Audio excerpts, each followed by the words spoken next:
따라합니다. 죽는 것이 곧 사는 것이라. 죽는 것이 곧 사는 것이라. 죽는 것이 사는 것이라고 성경은 계속하여 강조하고 있습니다. 하나님의 말씀의 뜻과 의미가 이해되셔서 더 큰 은혜가 임하기를 간절히 소원합니다. 인생의 아름다운 준비라고 하는 책을 소개합니다. 이 책은 잘만 세크터 살롬이라고 하는 유대교의 랍비가 기록을 했는데, 그는 미국의 시사 주간지인 뉴스위크가 선정한 미국에서 가장 영향력 있는 랍비 50명 명단에 매년 이름을 올렸던 아주 존경스러운 인물이라고 합니다. 템플 대학교의 명예교수이기도 했고요.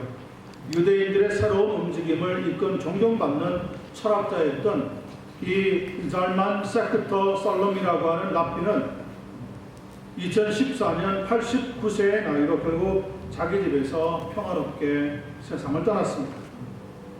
원래 책의 제목은 Where Dying입니다. 잘 죽는 것이 잘 사는 것이라고 하는 의미를 함께 담아서 우리에게 주고 있습니다.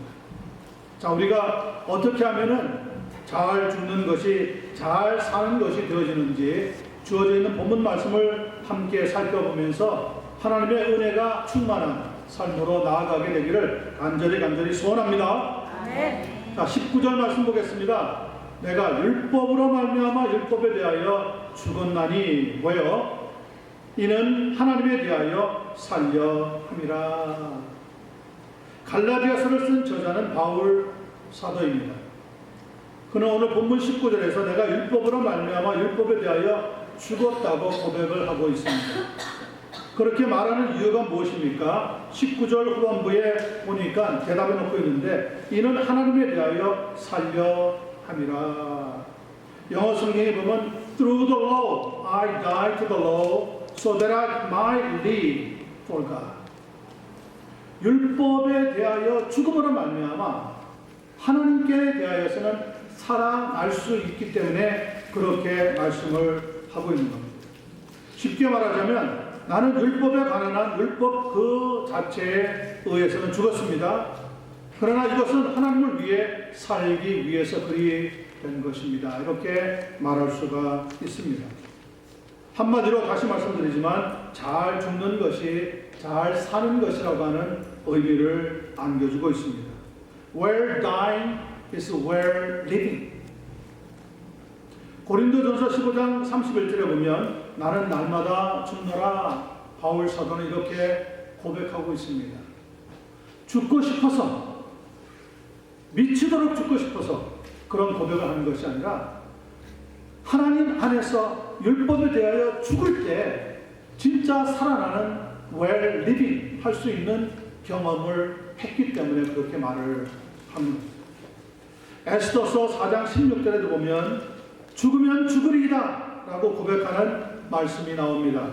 에스더 왕후가 고백을 했습니다.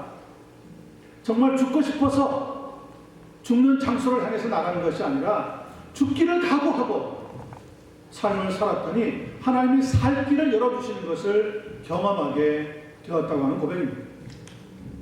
1999년입니다. 미국 콜로라도주 컬럼바인 고등학교에서 총기 사고가 발생해서 15명의 선생과 학생들이 죽음으로 미국을 충격으로 몰아넣었던 적이 있습니다. 범인들이 학생들 한 사람 한 사람마다 머리에 총구를 대고 뭐라고 했느냐? Do you believe in God? 너 하나님 믿어? 안 믿어? 그렇게 살벌하게 물어보는데 그 앞에서 누가 감히 나 믿어요 할 사람이 있었겠어요. 대다수의 학생들이 그 총이 무서워서 I don't believe in God. 나 하나님 믿지 않습니다.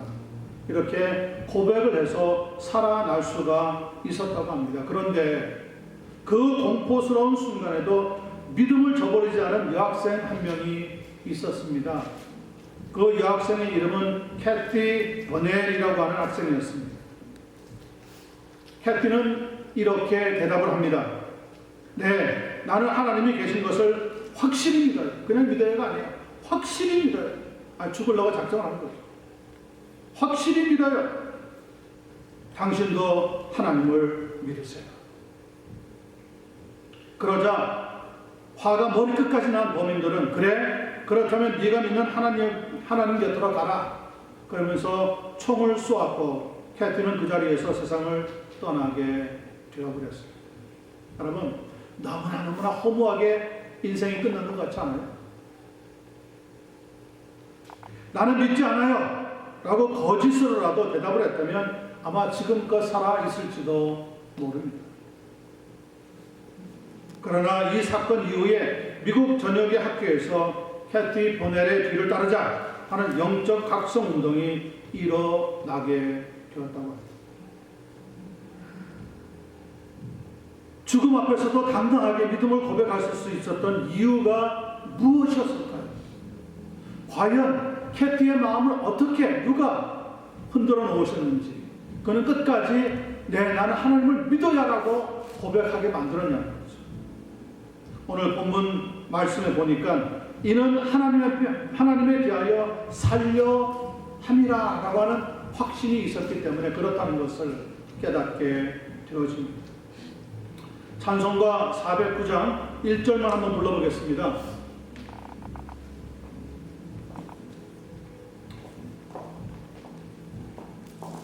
찬송가 407장 구주와 함께나 죽어서는 1절만 같이 불러보겠습니다. 가사를 기억하면서 찬송을 부릅니다.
이 찬송가 가사 보세요.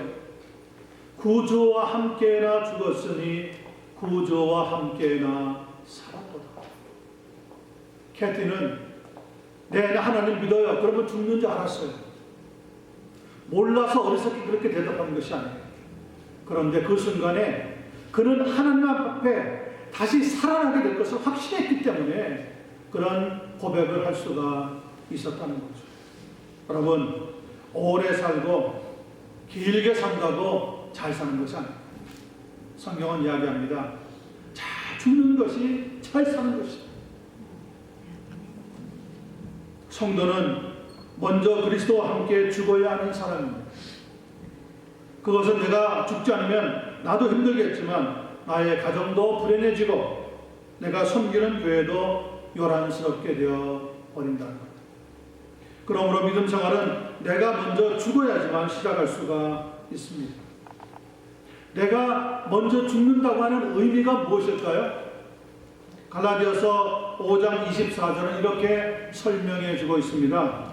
그리스도 예수의 사람들은 육체와 함께 그 정과 욕심을 십자가에 못 박느니라. 우리의 욕정, 우리의 욕심, 이것을 십자가에 못 박아 죽이는 것이 내가 죽는다고 하는 의미를 주고 있습니다.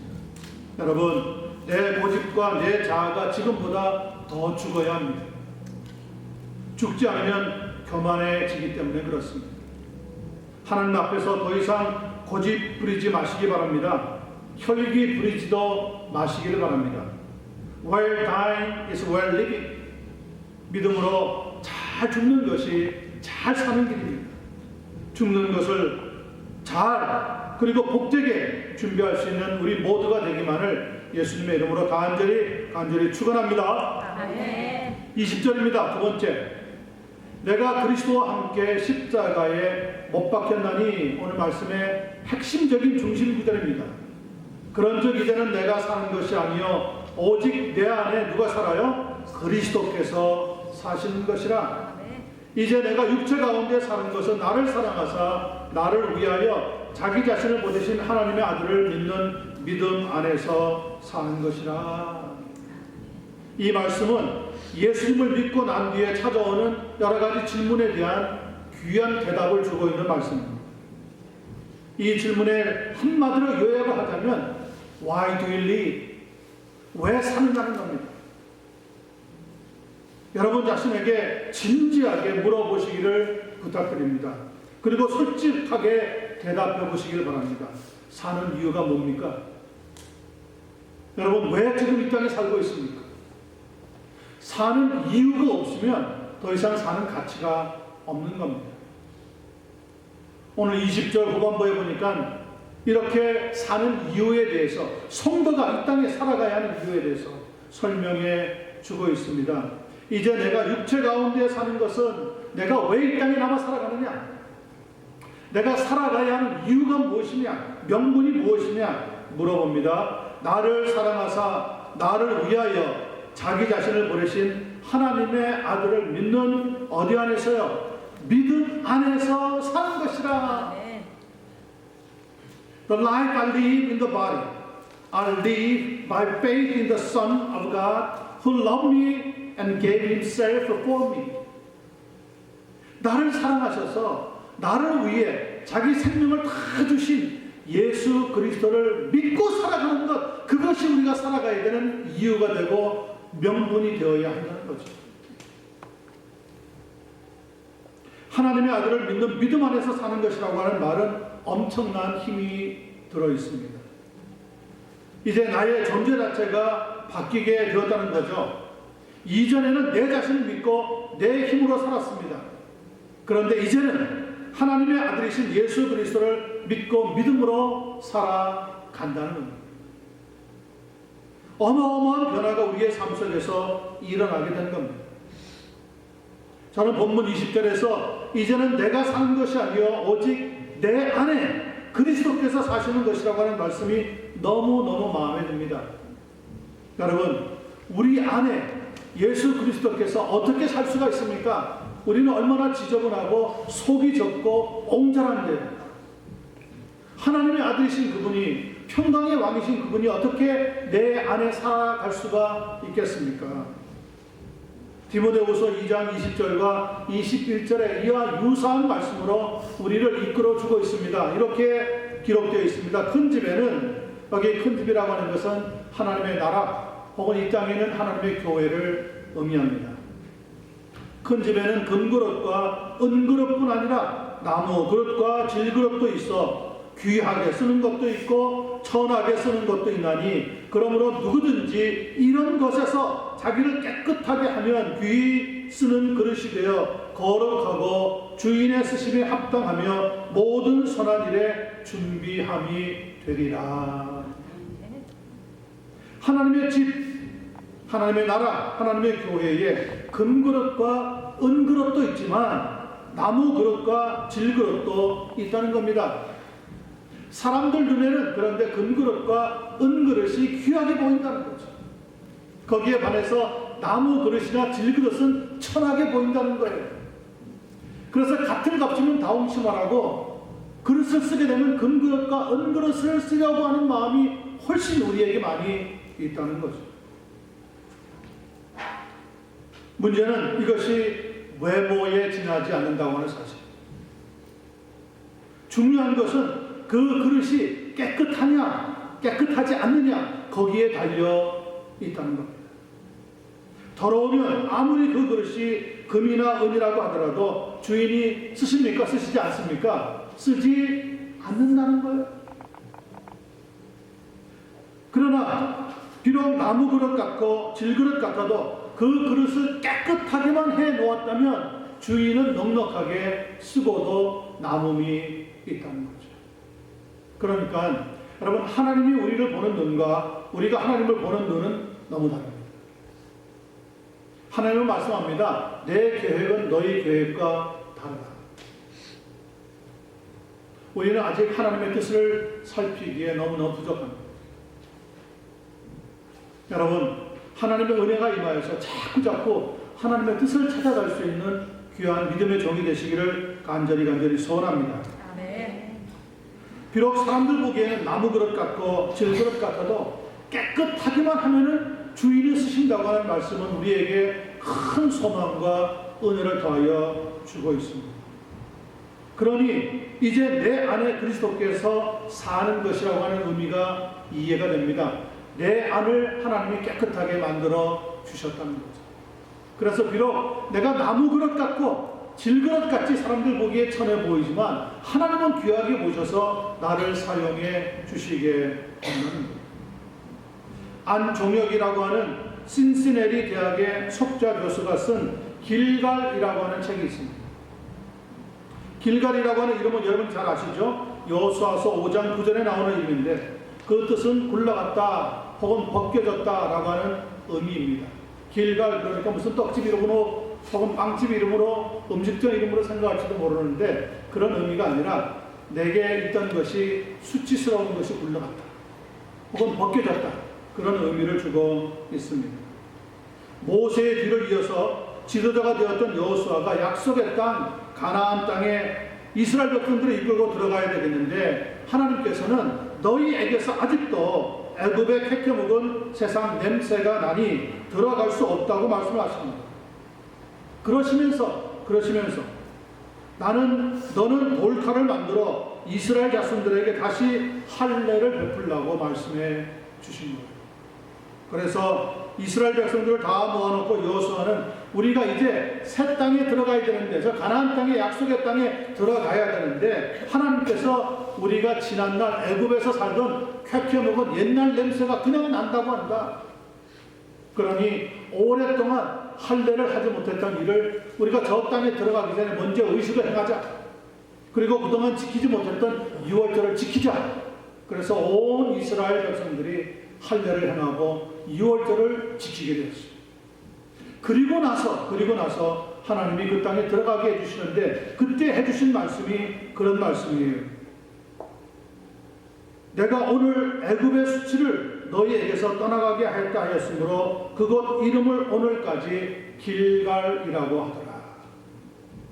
하나님께서 이스라엘 백성들이 할례를 다시 행하고 유월절을 다시 지키니까 애굽의 부끄러웠던 수치들, 세상에 쾌쾌 먹었던 냄새들 다 굴러가게 다 벗겨 주셔서 새로운 마음으로 하나님의 약속의 땅에 들어갈 수 있도록 역사해 주시게 되었다는 거예요. 이 안종혁 씨라고 하는 분도 이 길갈이라고 하는 책을 쓰면서 자기의 인생사를 이렇게 묘사해 놓고 있습니다. 자기가 첫 돌이 지나고 나서 3개월 만에 아버지가 세상을 떠나게 됩니다. 그리고 어머니가 28살밖에 안 됐는데 이 홀로 된 어머니가 자기와 함께 어린 시절 매 끼니 먹을 것을 걱정하면서 살아갈 수밖에 없었다는 거죠. 그러다가 중학교에 들어가고 고등학교에 들어가서 공부를 했는데 돈이 없으니까 대학을 정식으로 들어갈 수가 없어가지고 야간 대학을 겨우겨우 들어가서 공부를 했답니다. 그렇지만 그의 인생의 앞날이 결코 밝아 보이지를 않았습니다. 그렇게 어려운데도 그런데 이 안종혁 씨가 교회를 가서 나를 따르라고 하는 주님의 말씀을 붙잡고 기도하면서 하나님 주님을 따라가겠습니다. 저를 도와주십시오. 주님을 따라가는 사람이 되겠습니다. 저를 축복해 주십시오. 그렇게 간구하고 또 간구하고 매달리고 기도했습니다. 돈이 없어 절망과 좌절로 삶을 살았지만 그런데 어느 날 하느님 앞에 기도하다가 무엇이 생각나느냐? 자기가 아직 담배를 끊지 못하고 있는 것이 생각이 나서 담배를 끊게 되었다.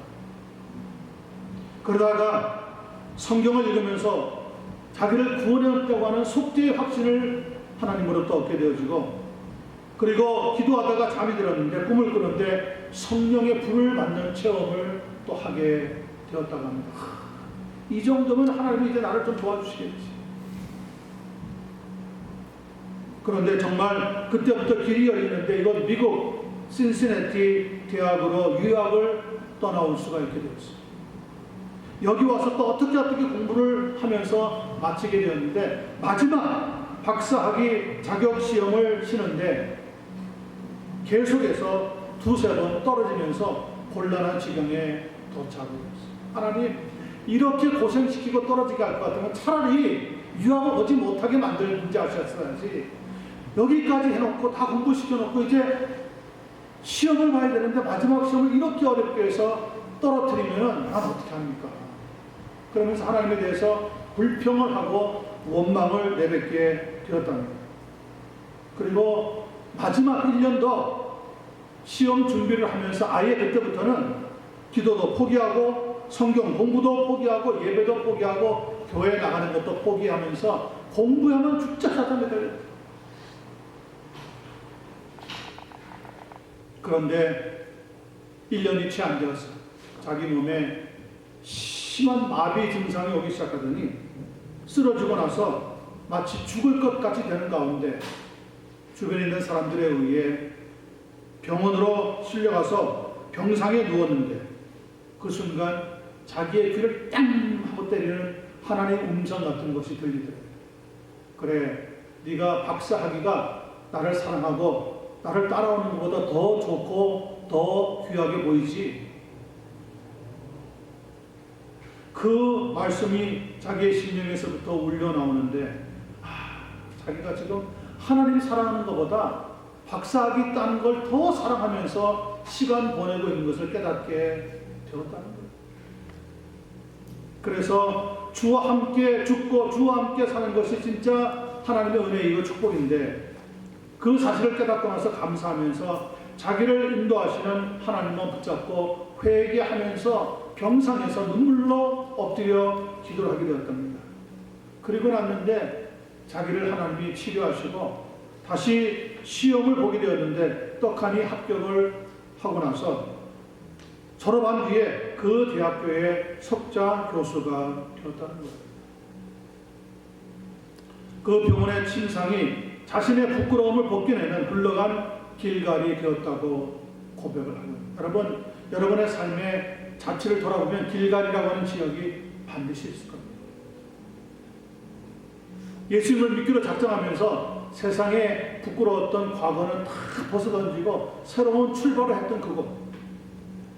여러분, 그것을 기억을 해야 합니다. 여러분이나 저나 그 길갈이라고 하는 곳에서 다시 한번 주님을 사랑하겠다고 고백하는 삶을 살지 않으면 우리는 여전히 실패의 길을 향해서 나아갈 수밖에 없습니다. 지금은 포항공대의 석자 교수로 있으면서 너무나 신나게 주님과 함께하는 믿음 생활을 하고 있다고 합니다. 여러분, 이제 내가 육체 가운데 사는 것은 나를 사랑하사 나를 위하여 자기 몸을 버리신 하나님의 아들이신 예수 그리스도를 믿는 믿음 안에서 사는 것이라. 얼마나 이것이 중요하고 귀한 것인지 몰라요. 믿음으로 산다는 것은 말만 하면서 사는 것이 아닙니다. 믿음으로 산다고 하는 것은 행함으로 나타내면서 살아가야 한다고 하는 의미를 가르쳐주고 있습니다. 많은 그리스도인들이 교회 안에서는 믿음이 좋은 것 같아 보이는데 교회 밖에만 나가면 불신자하고 별반 다르지 않는 것을 보게 되었습니다.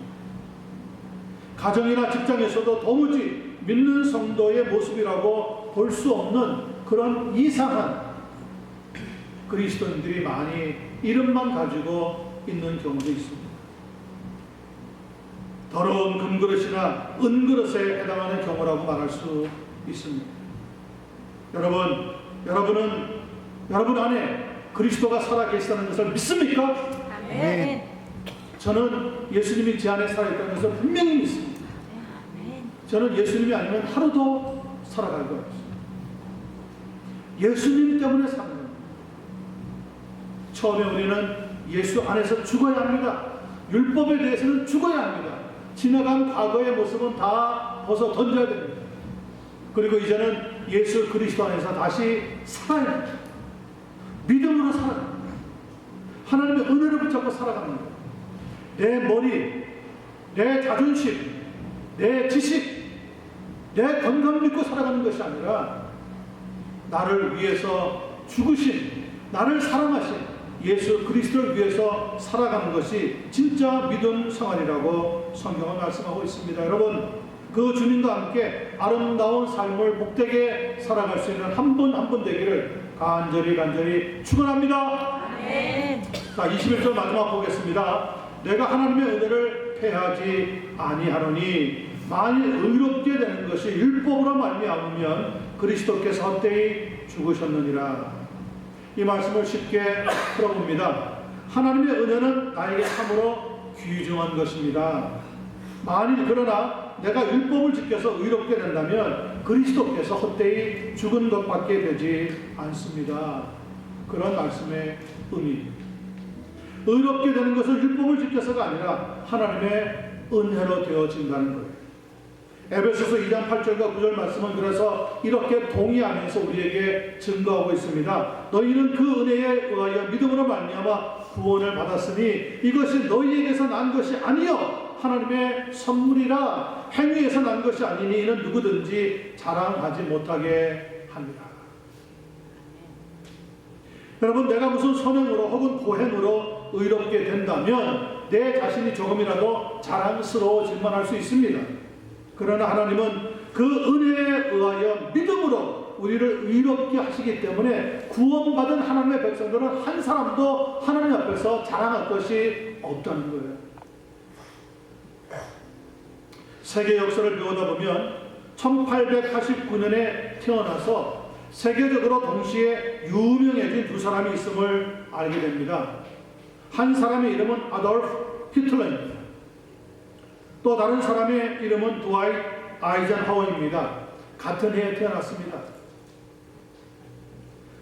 히틀러는 나치의 군대를 장악하면서 정권을 잡았습니다. 그러나 제2차 세계대전을 일으키면서 전쟁광이 되었고요. 유대인 600만 명을 게스실에서 학살하고 나중에는 자기도 자살하는 최후의 비극을 맞이하고 말았습니다. 그러나 아이젠하워는 육군 사관학교를 졸업하고 나서 진급에 진급을 거듭하다가 히틀러가 2차 대전을 일으킬 무렵 유럽 지역의 연합군의 총사령관이 되어집니다. 그리고 그 전쟁에서 아이젠하워가 승리를 거두게 됩니다. 제대 후에는 미국으로 돌아와서 제34대 미국 대통령이 되었습니다. 아이젠하워는 전쟁 중에서도 주일 예배를 드렸고요. 대통령이 되어서도 주일에는 꼭 교회에 가서 예배를 드렸다고 합니다. 그가 가장 좋아했던 성경 구절은 스가랴서 4장 6절의 말씀입니다. 이는 힘으로도 되지 아니하고 능으로도 되지 아니하고 오직 나의 신으로 되느니라. 그렇게 믿음이 좋았는데도 죽음을 앞두고 신앙이 마구 흔들렸답니다. 그때 빌리 그레함 목사님을 만난 에피소드가 있습니다. 마지막 임종을 앞두고 빌리 그레함 목사님이 병원을 찾아왔습니다. 면회 시간은 30분 정도였어요. 30분 동안 이런저런 이야기를 하다가 빌리 그레함 목사님이 일어나서 가려고 하는데 아이젠하워 장군이 대통령이 그 빌리 그레함 목사님의 옷을 탁 붙잡더랍니다. 가지 못하게. 더 있으라고 하는 거예요. 더 있으라고. 되었으니까 가야 되지 않느냐. 그러니까 이 아이젠하워 대통령이 그렇게 이야기를 하더랍니다. 그레함 목사님 솔직하게 이야기했어요. 솔직하게. To be honest with you. 솔직하게 얘기했어요. 내가 이제 곧 하나님을 만나게 될 텐데 사실 어떻게 만나게 될지 자신이 없습니다. 어떻게 준비해야 될까요? 좀 도와주십시오. 이게 저의 마지막 부탁입니다. 그때 빌리 그레함 목사님이 양복 안에 있는 조그마한 성경책을 탁 꺼내더니 이렇게 설명을 했답니다. 드와이트, 구원을 받는 데 있어서 무슨 업적이 있다거나 선행을 많이 해서 얻을 수 있는 것은 결코 아닙니다. 당신처럼 전쟁에 많은 승리를 거두었다고 해서 얻어지는 것도 아닙니다. 우리의 모든 노력으로 죄의 문제가 해결될 수 있었다면 하나님께서는 독생자 예수 그리스도를 이 땅에 보내시지 않았을 겁니다. 당신의 지난날의 모든 죄를 회개하고 예수 그리스도를 나의 구주와 주님으로 영접하는 그 순간 당신은 하나님의 자녀가 될 수 있고 이 세상을 떠나더라도 하나님을 만날 수 있는 준비가 되어지는 겁니다. 그리고 아이젠하워 장관을 위해서 그 대통령을 위해서 간절히 기도했답니다. 기도를 마치고 났는데 아이젠하워 대통령에 대해서 눈물이 흐르면서 이렇게 대답을 했습니다. 고향 목사님 감사합니다. 이제 나는 세상을 떠날 준비가 되었습니다. 여러분, 내 힘으로 천국에 갈 수 있는 게 아닙니다. 내 지식으로, 내 노력으로 하나님을 만날 준비를 할 수 있는 게 아니라는 겁니다. 오늘 갈라디아서 2장 21절은 이렇게 얘기하고 있습니다. 내가 하나님의 은혜를 패하지 아니하노니 뭡니까? 하나님의 은혜를 붙잡아야 된다는 거예요. 하나님의 은혜를 붙잡아야지만 의롭게 되는 것이 율법으로 되어지지 않고 하나님의 능력으로 하나님의 선물로 이루어지는 것을 깨닫게 되어진다는 거죠. 세상에 살면서 가장 슬픈 고통은 함께 하던 사람을 먼저 떠나보낼 때라고 합니다. 함께 살던 아내가 떠나고 혹은 남편이 먼저 떠나게 되면 그 슬픔과 눈물은 이루 말할 수가 없다는 거예요. 그래서 인간이라면 그 마음속에 사랑하는 사람과 함께 있고 싶고 함께 살고 싶고 또 함께 먹고 또 마시고 싶은 소원을 누구나 가지고 있는 거죠. 요한계시록 3장 20절에 보니까 성경은 이렇게 말합니다. 볼지어다 내가 문 밖에 서서 두드리노니 누구든지 내 음성을 듣고 문을 열면 내가 그에게로 들어가 그와 더불어 먹고 그는 나와 더불어 먹으리라. 아멘. 로이드 존스 목사님은 여기서 더불어 먹는다고 하는 것이 어떤 의미인지 이렇게 설명해 놓고 있습니다. 더불어 먹는다고 하는 것은 주님과 친밀한 영적인 교제를 누리게 된다는 것입니다. 즉 성령님의 역사로 말미암아 주 예수님께서 주의 사랑하는 자들과 함께 영원한 기쁨을 맛보면서 영원한 생명을 얻게 해 주신다고 하는 의미입니다. 맞습니다. 맞습니다. 저는 동의합니다. 그러니까 예수는 우리와 더불어 먹고 마시고 함께 하시기를 소원하고 이 순간에도 소원하고 계시다는 거예요. 이제 여러분에게 물어보겠습니다. 여러분 어떻습니까? 여러분은 누구와 함께 하고 싶습니까? 누구와 함께 교제하고 누구와 함께 먹고 마시고 누구와 함께 동행하는 삶을 살고 싶습니까? 대답은 예수님과 함께 하고 싶다고 하는 대답이 되기를 간절히 소원합니다. 아멘. 죽는 것이 사는 것입니다. 죽으면 그냥 죽는 게 아닙니다. 하나님께서 우리를 다시 살려주시는 은혜는 well done is well living. 나를 사랑하사 나를 위하여 자기 자신을 버리신 하나님의 아들을 믿는 믿음 안에서 사는 것이라. 성도 여러분, 그 주님 예수님과 함께 살고 그 주님과 함께 죽고 그 주님과 함께 거하는 그런 복된 믿음의 삶을 살아가는 한 분 한 분 되기를 우리 주님 예수님의 이름으로 간절히 축원합니다. 아멘. 기도하겠습니다. 하나님 우리 아버지,